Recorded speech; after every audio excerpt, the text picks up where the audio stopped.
Welcome to the Climb Your Everest podcast, a platform where we delve into the incredible stories of women who have triumphed over their personal challenges and are making a profound impact on the world.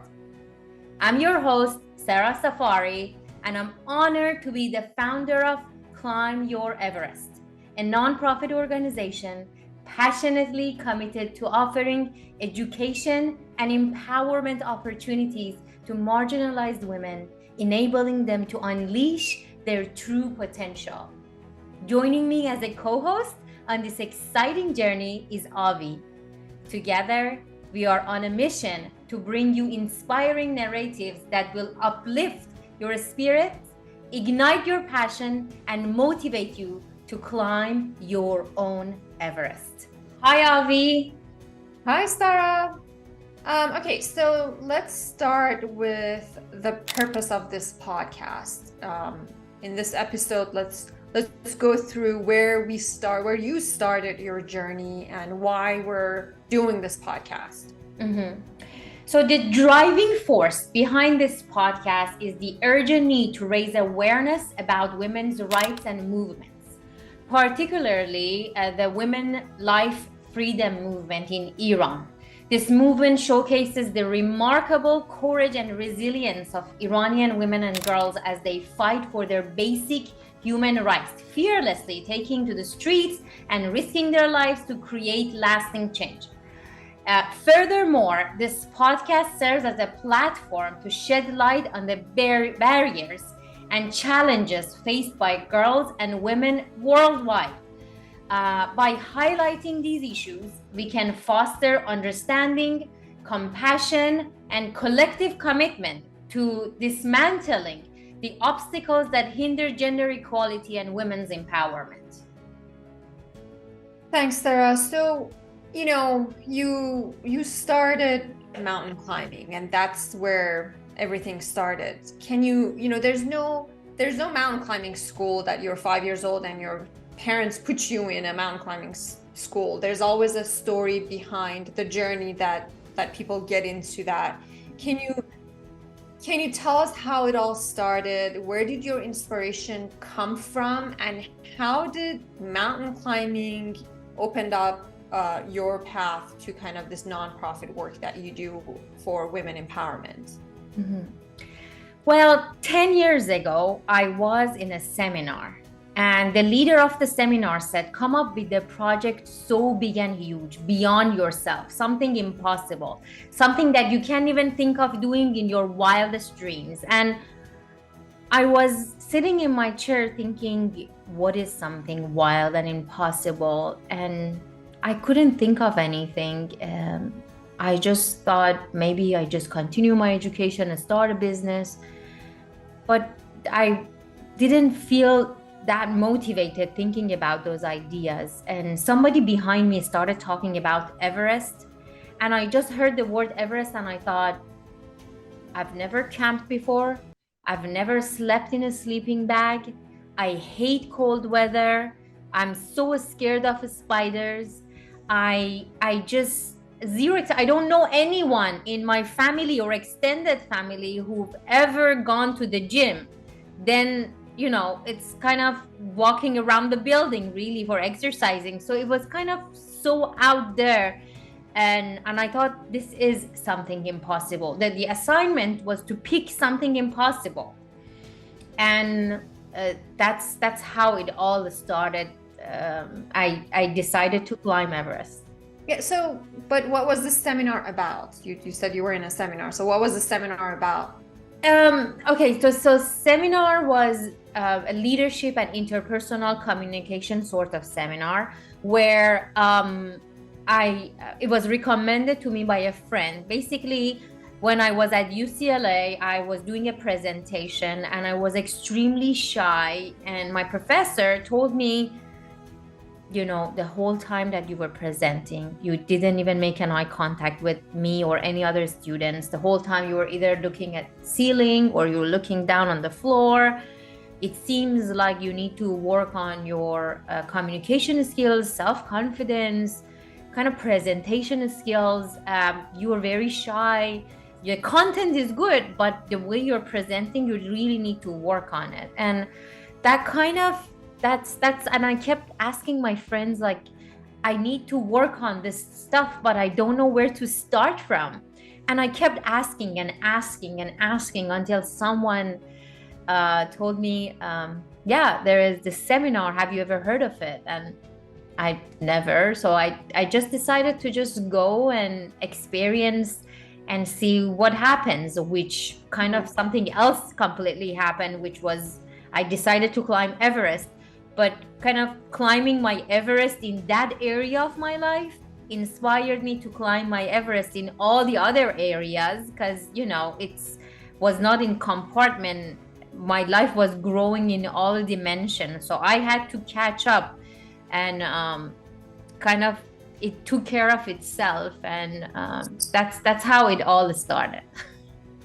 So, okay, so you were really shy. You needed to work on kind of self-confidence and presentation skills. You went to the seminar, and then this crazy idea of, okay, I'm going to climb Everest came to mind, and you put that out there and you're like, this is what I'm going to do. But how does that tie to women empowerment, and why women empowerment?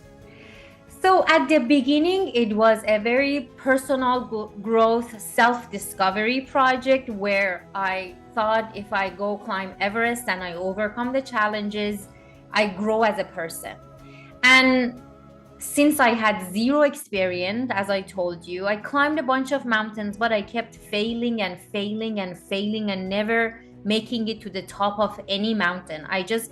Things kept happening where I was either alone or there were dangerous situations I had to come down. So I never make it to the top of any mountain, and I decided to quit mountain climbing altogether. On the same day that I decided to quit mountain climbing, that was the exact day that I got a new job to start teaching to start teaching computer science and electrical engineering in California State University, Fullerton, where I met the founder of organization Empower Nepali Girls, where he introduced me to the girls who become victims of human trafficking or are forced to get married at a very young age. So I was planning to climb Everest, and then I decided to quit because I had zero accomplishments. I never make it to any mountains. And then I hear about these organizations who are helping and empowering women. And that kind of gave me a lot of motivation and direction to start climbing for them, to raise funds for them. But if I want to put that aside for a second, I'll definitely get back to this. I grew up in Iran. I experienced firsthand the oppressive, restrictive environment that makes gender discrimination possible. I saw women around me being deprived of their rights, never achieving their full potential. I saw my little sisters, my mom, my aunts, our neighbors, like there were no a woman around me growing up that I could say that they achieved their full potential.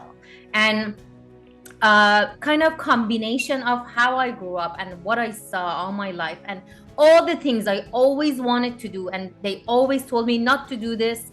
I wanted to play soccer, and they always said, you're a woman, you're supposed to go play dolls and go back home. Or I wanted to climb trees, and they're like, you're a girl, you're not supposed to climb trees.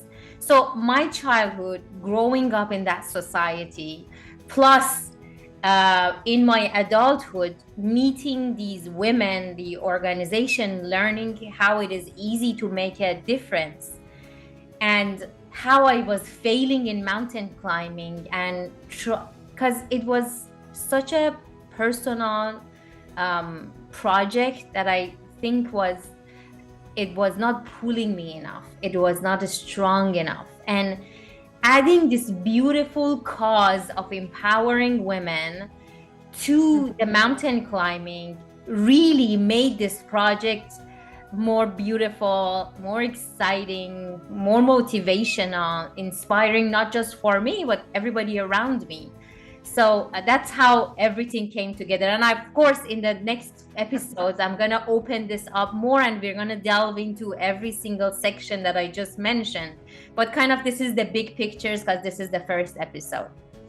Yeah, no, thanks for explaining that. So just to kind of summarize, growing up in Iran, you kind of wanted to have that women role model theme. And then you found mountain climbing and you had some challenges and failures, and you found Empower Nepali Girls, and that gave you kind of the driving force to continue your path to achieve, to get to Everest. Now, how did Empower Nepali Girls led to Climb Your Everest, and what's the mission of Climb Your Everest? What do we do at Climb Your Everest, really? So actually, I have the mission statement of Climb Your Everest on my phone, which is something that I always look at, which is we empower marginalized young women to lead fulfilling lives. So this is on my phone all the time. Whenever I do everything, climbing mountains, crying, failing, sleeping, waking up, I look at my phone and I see the mission statement of Climb Your Everest, and that moves me and inspires me every day.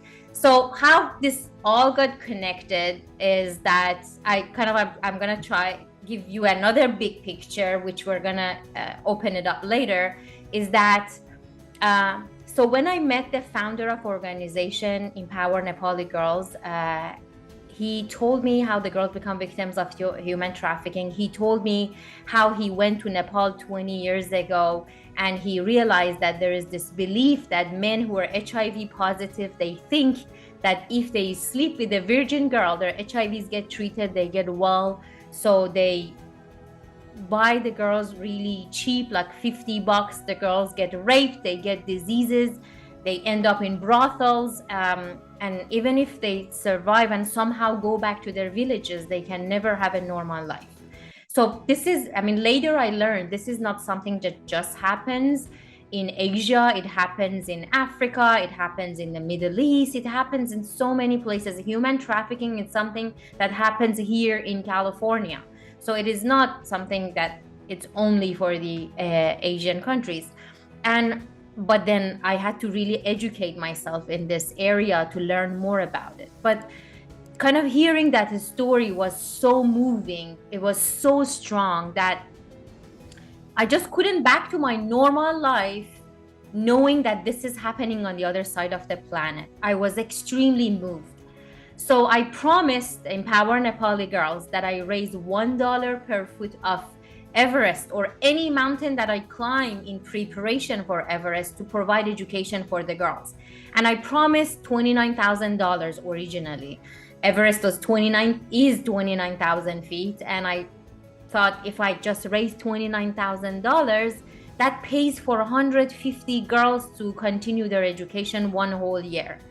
And I just thought if I just do that and die, I'd be happy. Like I did so much in my life. And that's how it all started. Again, another big picture. And so I went and I climbed Everest in 2015. And when I was climbing Everest in 2015 at 20,000 feet, there was a 7.8 earthquake. It was very devastating, very scary, the scariest thing of my life. And somehow I survived that earthquake, and somehow I stayed alive. And I still don't know how. And kind of to honor that second gift of life, I decided to dedicate my life to women's empowerment. So I started climbing different mountains for different charities. And so I decided to do the 7 summits as the first Iranian. And each one of the summits in each continent was for a nonprofit organization that are empowering women in that continent or somewhere in the world. And eventually, to answer your question, like how this is all connected to Climb Your Everest, at one point I found the courage to start my own nonprofit, because originally I just wanted to help all the other nonprofits. And I just thought, I want to do something. I want to have an organization and expand it that help as many women as possible. And then I did my PhD about it, and which I'm gonna again explain in the future episodes. So this is how it all came together, and it's still going, and still I feel so honored that I had a chance to do all of this, and I'm so excited for the rest of the journey. Yeah, so okay, so let's save some of it for the next episode. You talked about 2015 and how you went to Everest, and at 20,000 feet, there was that earthquake that the Netflix documentary, actually, the aftershock, is around that whole earthquake event. So in the next episode, we'll talk about the earthquake and your journey to start Climb Your Everest organization. Yeah, and our goal is to use storytelling to amplify voices and advocate for change. So join us on the Climb Your Everest podcast as we embark on an adventure of self-discovery, resilience, and empowerment. And remember, your Everest is within reach. So let's climb it together.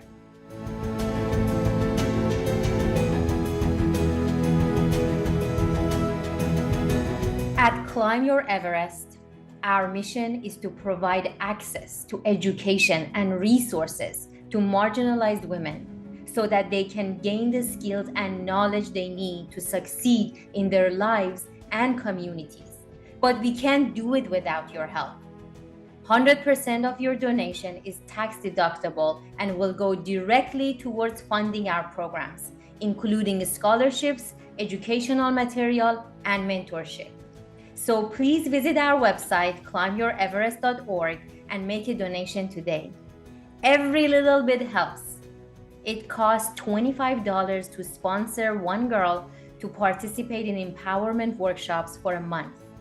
If you are interested, please contact me at sarah@climbYourEverest.org. And together, we can empower marginalized women to climb their own personal Everest. Thank you for your support.